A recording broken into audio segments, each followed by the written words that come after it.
Onboard communication interfaces. Onboard communication interface, it refers to the different communication channels or buses which are used for interconnecting various ICs and other peripherals within the embedded system. That is, within the PCB, connectivity is done between the different chips.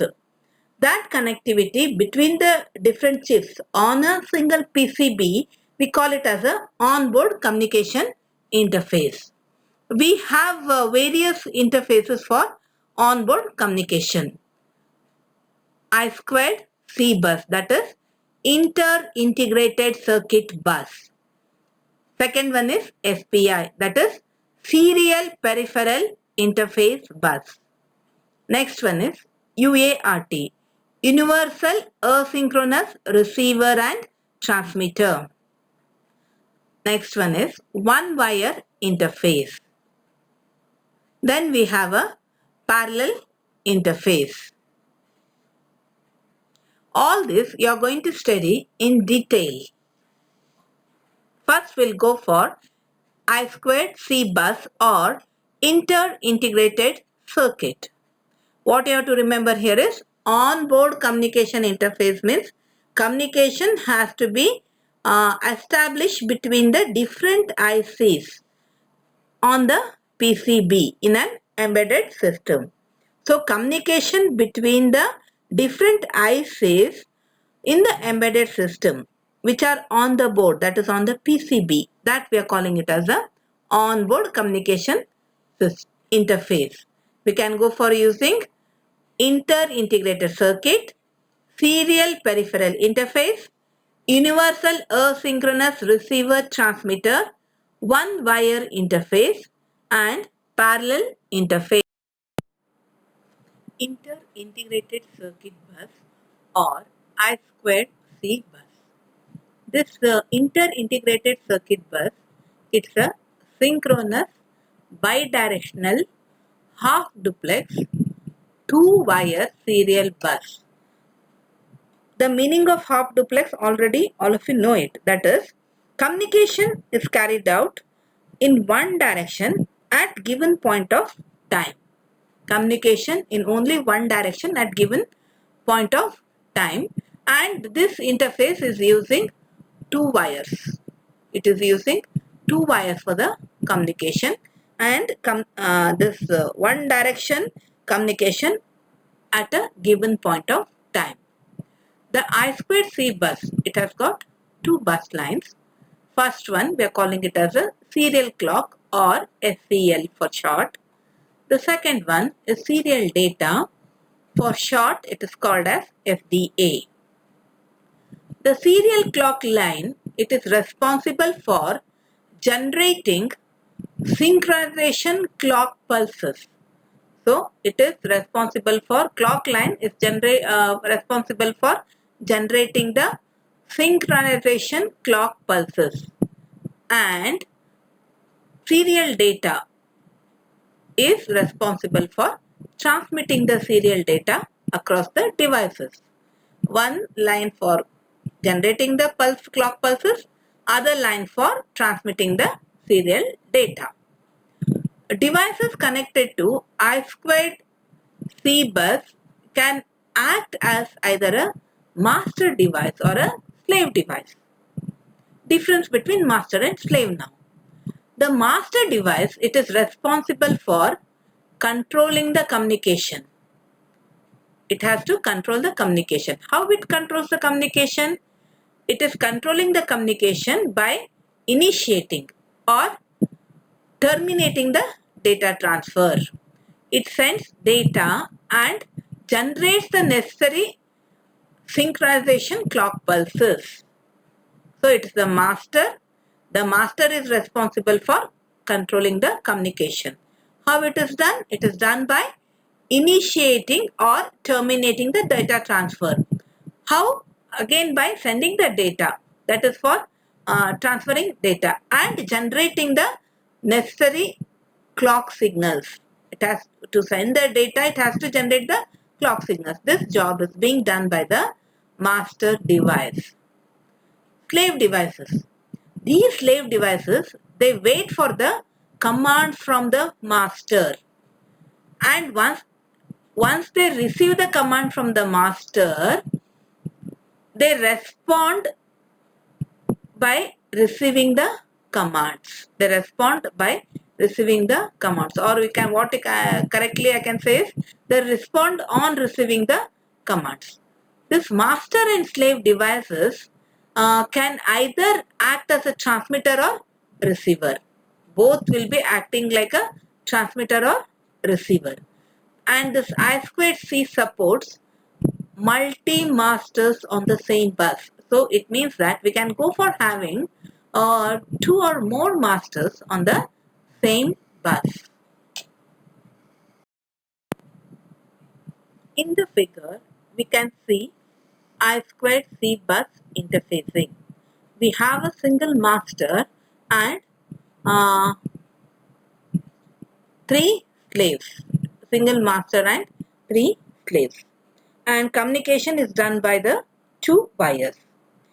In I2C bus, the interface is built around an input buffer and an open drain or collector transistor.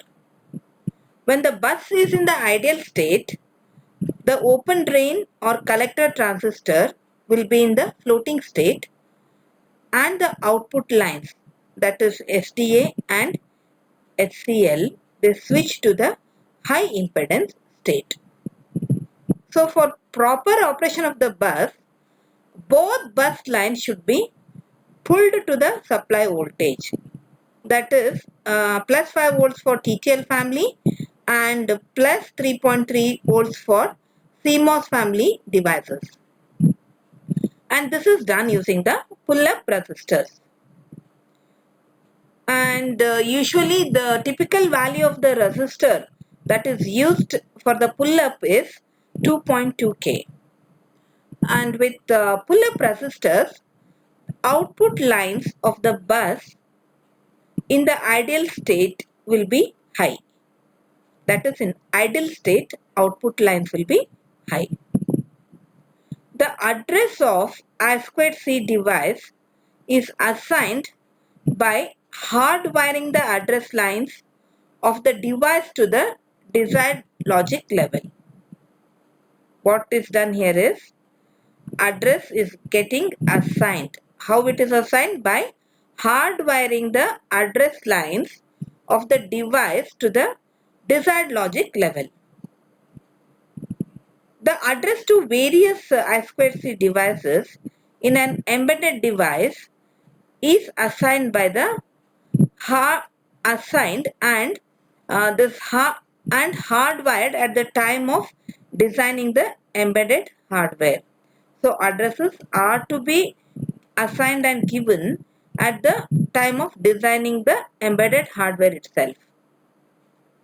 We have the sequence of operations for communication with an I2C slave device. First thing what is happening here is the master device will pull the clock line, that is SCL, of the bus to high. So the clock line is made to high by the master device. Next, master device will pull the data line to low. When the SCL line is at logic high, so to start the communication, the SCL line has to be at logic high and the SDA line has to be at logic low. This is the start condition for data transfer. Third point is the master device will send the address. The address can be 7-bit or 10-bit wide. How it is sending? It will go for sending the address. This address is address of the slave device to which it wants to communicate. In the figure, we can see slave 1, slave 2 and slave 3. So all these will be having different addresses. If master wants to communicate with slave 1, it will send the address of the slave 1. Clock pulses will be generated at the SCL line for synchronizing the bit reception by the slave device. So for synchronization purpose, SCL line will go for generating the clock pulses. Next, the MSB of the data is always transmitted first. The data in the bus is valid during the high period of the clock signal. So, while transmitting, MSB has to be transmitted first, and the data will be valid as long as you have high period in the clock. It's valid for the duration of high period of the clock signal. Fourth point, master device sends the read or write bit. See, bit value is equal to 1 for read operation and bit value is equal to 0 for write operation. So, according to the requirement, either it will go for sending a 1, that is for reading the reading job, and otherwise it will go for sending a 0 value for writing job. Next point, the master device will wait for the acknowledgement bit from the slave device, whose address is sent on the bus along with the read-write operation command. So what is happening? The master device has to wait. It will wait for the acknowledgement bit that has to come from the slave device. Which slave device? Already that particular slave device address is put by the master. Along with that, what operation has to be done? It's also put by the master. It could be either read or write operation. So the slave device connected to the bus, they'll go for comparing the address received with the address assigned to them. In this case, we have two slaves. I have for this particular figure, we have 2 slaves and 2 masters. 2 slaves and 2 masters. So here the slave 1 or slave 2 will go for checking the address. Once they understand that the address is to them, then they will go for sending the acknowledgement. So the slave device with the address requested by the master device will respond. And how it is response? It is responding by sending an acknowledgement bit, and this bit value will be equal to 1, and this is sent over the data line, that is SDA line. Once the master receives the acknowledgement bit, the master will go for sending 8-bit data to the slave device over the SDA line. Sending of the data is 8-bit only here. So once it receives the acknowledgement bit from the slave, the master will go for sending the 8-bit data to the slave device over the SDA line. If the requested operation is write to device, this job is done. If the requested operation is read from device, then slave device sends the data to the master over the SDA line. Fine.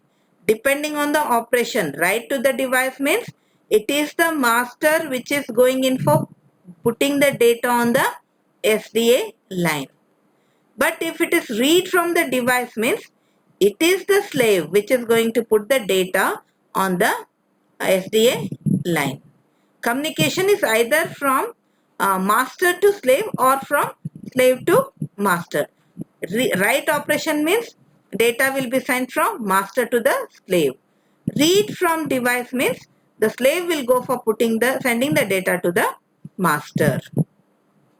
Once this job is done, the master will wait for the acknowledgement bit from the device upon the byte transfer for complete write operation, and it will go for sending an acknowledgement bit to the slave device for the read operation. Again, two-way communication.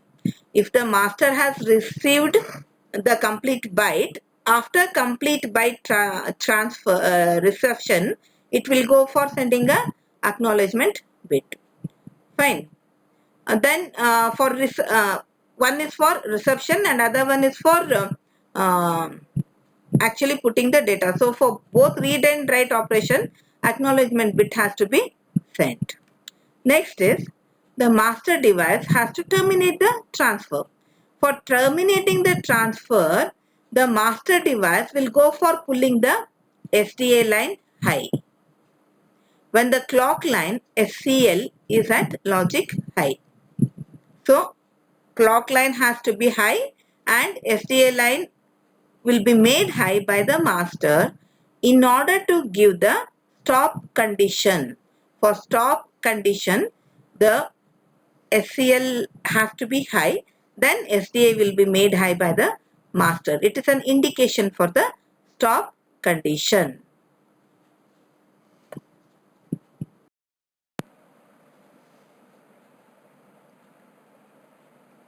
Coming to serial interface bus or SPI bus.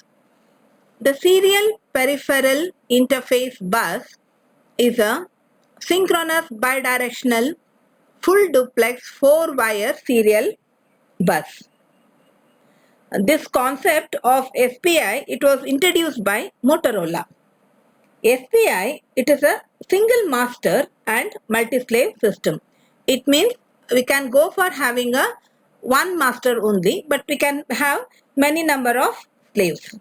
But see, we can have more masters in a given system, but at condition is at any given time only one master device has to be active. Only one master device has to be active. Then only we can go for having multiple masters. And this SPI, it requires 4 signal lines for communication. They are the master out, slave in. In master out slave in, signal line carrying the data from master to the slave device. It is also known as slave input or slave data input. Second one is master in, slave out. Signal line carrying the data from slave to the master device. It is also known as slave output or slave data output. Third one is serial clock. It's a signal line carrying the clock signals. Fourth one is slave select. It is a signal line for slave device select. It is an active low signal. This bus interface diagram, it illustrates the connection of master and slaves on the SPI bus. Here it is taken as chip. The signals are MISO, that is master in, slave out, master out, slave in. Then the serial clock. Then slave select signal. Here it is given as chip select. You can just take it as SS1 and SS2. It's nothing but the slave select signal. You have a single master and 2 slaves in the figure. Here the master device is responsible for generating the clock. It will go for selecting the slave device by asserting that particular slave, asserting the corresponding slave device and slave select line signal low.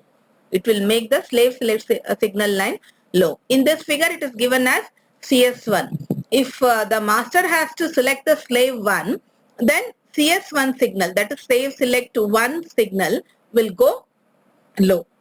The data outline, that is master in, slave out, of all the slave devices, when not selected, it will be in the high impedance state. Data output line, that is master in, slave out, for with respect to the slave devices, when it is not selected, it will be in the high impedance state. The serial data transmission through the SPI bus is fully configurable. Configurable means Initially, we can go for putting the parameters for the communication to be done. How we need to do the communication here, like we have the resistor therein with respect to the Motorola 68HC12 controller. We have a resistor, configuration resistor. In that we can go for configuring that the least significant bit first or the most significant bit first. How communication can be carried out will be configured through these resistors. And this SPI devices, they go for containing not a single resistor but a certain set of resistors for holding these configuration. The serial peripheral control resistor holds various configuration parameters like master or slave selection for the device, baud rate selection for communication, clock signal control, etc. So majority what we can set here is master or slave signal selection for the device, baud rate selection for communication, clock signal control, then etc. The status resistor will go for holding the status of various conditions for transmission and reception. So it's a status resistor. Status resistor is responsible for holding the various conditions for transmission as well as reception. And this SPI, it works on the principle of shift resistor. The master and slave devices, they have a special shift resistor for data to transmit and to receive. And the size of the shift resistor is dependent on the device. Normally it will be in the multiple of 8 bits, that is multiple of 8. And during transmission from master to the slave, the data in the master shift resistor is shifted out to the master out slave in pin, and it will go for entering the shift resistor of the slave device. How it will enter? It will enter through the master out slave in pin of the slave device. At the same time, the shifted data, that is data shifted out data bit from the slave device shift resistor enters the shift resistor of the master device through master in slave out pin. What we can say here is the data gets moved from the shift resistor of the master through the pin master out slave in, and it enters the slave through the pin through the line master out slave in. At the same time, from the shift resistor of the slave, the data will get moved to the master. Here the moving from slave to the master will be from master in slave out pin of the slave, and it will enter the master with the same corresponding pin, that is master in slave out pin. What we can say here is the shift resistors of master and slave devices, they go for forming a circular buffer.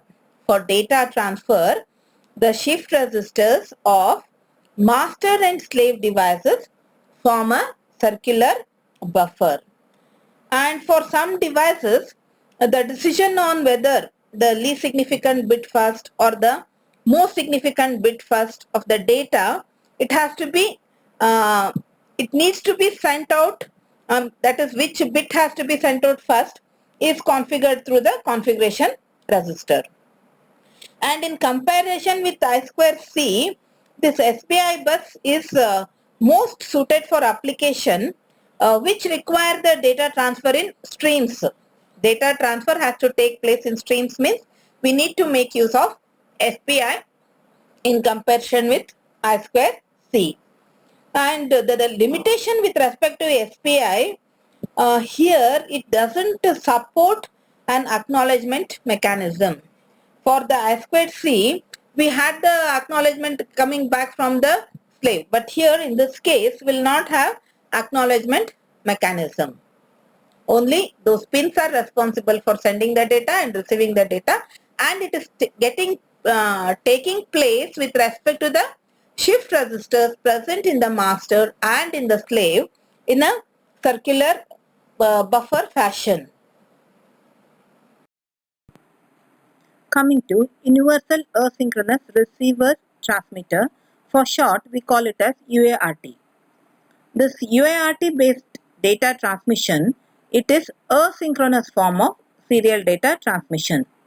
Asynchronous form means the clock is not involved. So this UART does not require clock for the serial transmission in order to synchronize the transmitting and receiving end transmissions. Fine, transmitting and receiving transmissions, in order to synchronize that, here the clock is not required. Instead of that, what is being done here is we do have a predefined agreement between the transmitting device and the receiving device.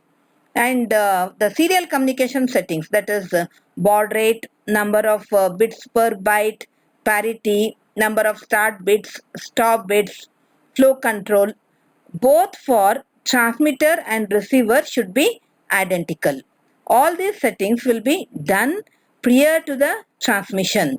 Serial communication settings, these all will involve the baud rate setting, the number of bits per byte, then parity, whether you are going to have a odd parity or even parity, then number of start bits and number of stop bits, and flow control, both for transmitter as well as receiver should be same. They should be identical. And the start and stop of communication is indicated through inserting a special bits in the data stream.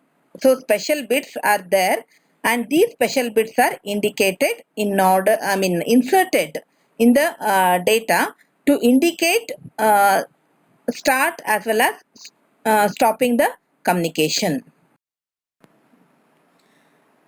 Continuing it, while sending the data byte, start bit is added first and a stop bit is added at the end of the bit stream. That is, you have a start bit. Following the start bit, you will have your data to be sent. Complete data, whatever is there, that data will be put, and at the end you will have the stop bit in order to indicate that it is the end of the data stream that has to be sent. The least significant bit of the data byte will follow the start bit. So LSB bit of the data will go for following the start bit. Start bit will inform the receiver that data byte is about to arrive. So once the start bit is sent, it's an indication to the receiver that next what comes is the actual data. Receiver device will start pulling its it will start pulling its receive line as per the baud rate settings. If the baud rate is A bits per second, the time slot available for bit is 1 by x seconds. If the receiver unit pulls the receiver line at exactly half of the time slot available for the bit. Fine, receiver unit will go for receiver unit pulls the receiver line at exactly half of the time slot available for the bit. And if parity is used for the communication, the UART transmitting device will go for adding the parity bit. How parity is considered here is, if you have bit value of 1 is taken for odd number of ones while transmitting the bit stream, and 0 is taken for even number of ones. If you have even number of ones, then parity value is 0. If you have odd number of ones in transmission, then your parity value is 1.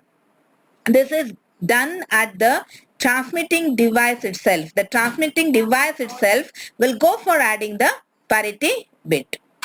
The UART of the receiving device will go for calculating the parity of the received bits and it will go for comparing it with the received parity bit for error checking. Error checking will be done at the receiver. So receiving device will go for calculating the parity. After calculating the parity, it will compare that parity with the received parity bit for the error checking. And the UART of the receiving device, it will go for discarding the start bit, it will discard the stop bit and parity bit, and it will convert the data, whatever data that has been received, into the word format. Coming to one wire interface. See, this one wire interface, it is an asynchronous half duplex communication protocol which was developed by the Dallas Semiconductors. This is also known as Dallas one wire protocol. This will make use of only a single line, or you can say single wire, and this wire is called DQ for communication, and it will follow the master-slave communication model. The model that is followed here is master-slave communication model, and for communication only a single signal line or a signal wire is used, and this is called as DQ for communication. One of the key feature of one wire bus is that it will go for allowing power to be sent along with the signal wire. Along with the signal wire, even the power is being sent. This one wire slave devices will go for incorporating internal capacitor. The value of this capacitor is typically 800 picofarad. This is used to power the device from the signal line. It is usually used in order to power the device from the signal line. And this one wire interface, it will go for supporting a single master and one or more slave devices on the bus.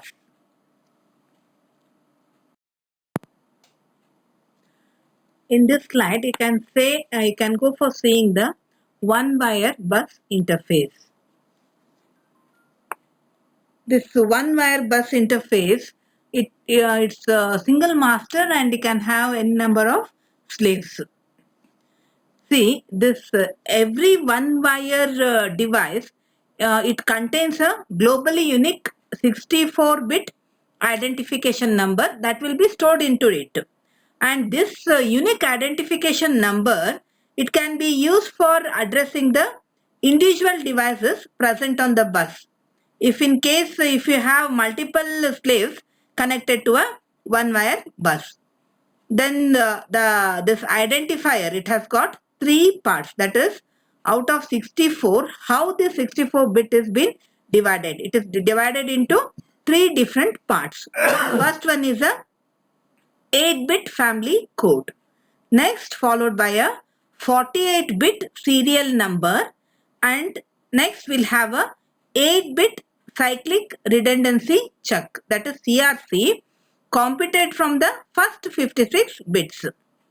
And for the communication, we have the following sequence to be followed. Whenever the one wire master wants to have a communication with the slave, first what the master is going to do here is, master will go for sending a reset pulse on the one wire bus.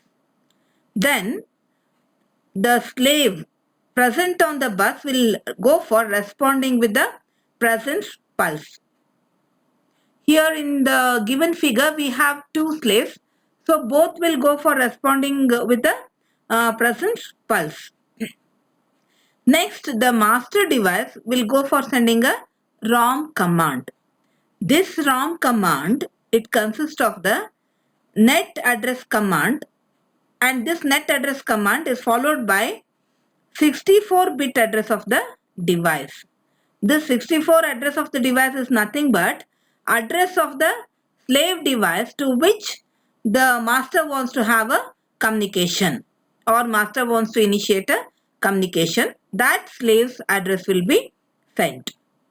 Next, the master device will go for sending a read or write function command. This read function command is sent in order to read the internal memory or register of the slave device. Whereas this write function command is sent in order to read the, in order to write into the internal memory or register of the slave device.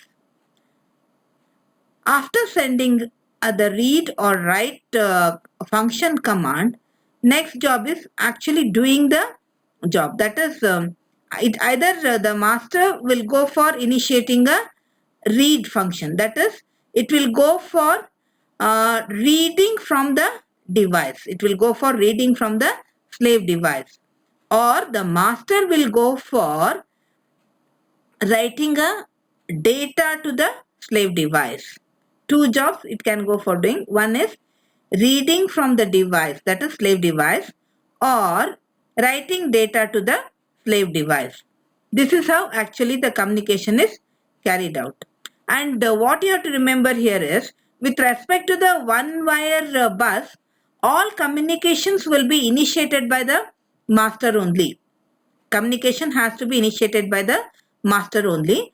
And communication over one wire bus, it's usually divided into time slots of 60 microseconds.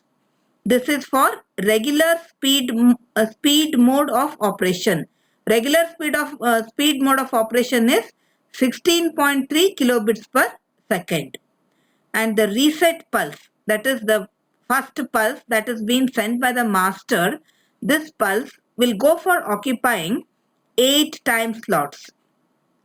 Again, for starting the communication, the master will assert the reset pulse by pulling one wire bus low for at least 8 time slots. 8 time slots means it is up to 480 microseconds. And if a slave device is present on the bus and is ready for communication, it should go for responding to the master with the presence pulse. Responding with the presence pulse, it has to be done within 16 microseconds of the release of the reset pulse by the master. The slave device will respond with a presence pulse. How it will respond? By pulling the one wire bus low for minimum of 1 time slot. Remember here 1 time slot is equal to 60 microseconds. And for writing a bit value of 1 on a one wire bus, the bus master pulls the bus for 1 to 15 microseconds and then releases the bus for the rest of the time slot. For writing, master has to pull the bus for 1 to 15 microseconds. Then it will go for releasing the bus for rest of the time slot. In order to write a bit value of 0, bus master, what it has to do? It has to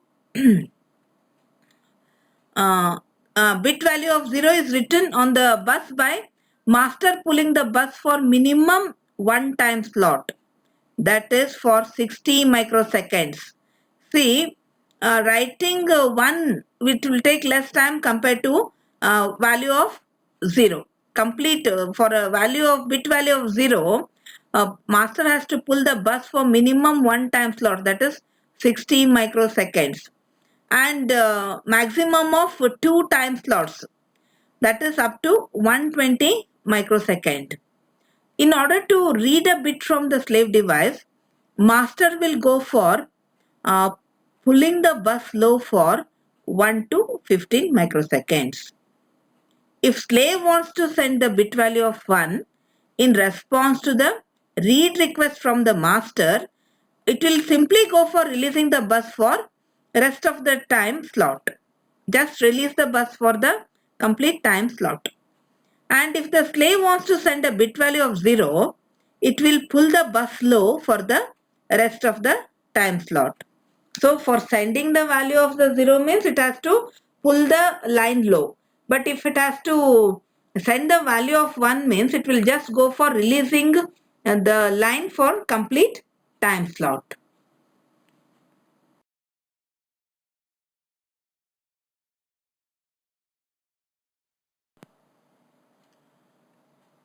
Here the device normally will go for containing a device select line, and the device becomes active only when this line is asserted by the host processor. It can be either a active high line or a active low line. And this direction of data flow or data transfer can be from host to the device or from device to the host, and it is controlled through the control signal lines for read and write operations. Only the host processor has the control over the read and write control signals. Host processor means that is your microcontroller or the processor. This only can go for generating the read or write control signal.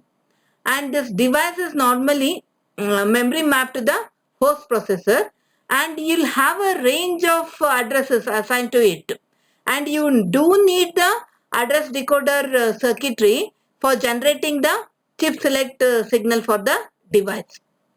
Already this parallel interface bus you have experienced with respect to the microcontroller 8051, wherein you are interfacing the microcontroller 8051 to a memory. We need to extend the memory means you'll be interfacing it to a memory. There again it's a parallel interface only. It's a parallel interface only, but along with that various other control signals also you'll be sending in order to do the read and write operation. See, when the address selected by the processor, if it is within the range assigned for the device, then the decoder circuit activates the chip select line, and thereby the device will become active. The processor then can go for either reading from the device or writing to the device by asserting the corresponding control line, that is either read or write control line respectively. Then strict timing characteristics are followed by the parallel communication. See, this parallel communication, it is host processor initiated, and if the device wants to initiate a communication, it has to inform the same to the processor through interrupts. For this again we have the interrupt line of the device connected to the interrupt line of the processor, and the corresponding interrupt has to be enabled within the host processor. And for the communication, the width of the parallel interface, it will be dependent upon the data bus of the host processor. So depending upon what processor we are using, it can be either a 4-bit, 8-bit, 16-bit, 32-bit or 16-bit communication. So bus width supported by the device should be the same as that of the host processor. So whatever devices you are going to connect, even that bus, that particular device's bus should be same with respect to that of the host. In the figure you can go for seeing it.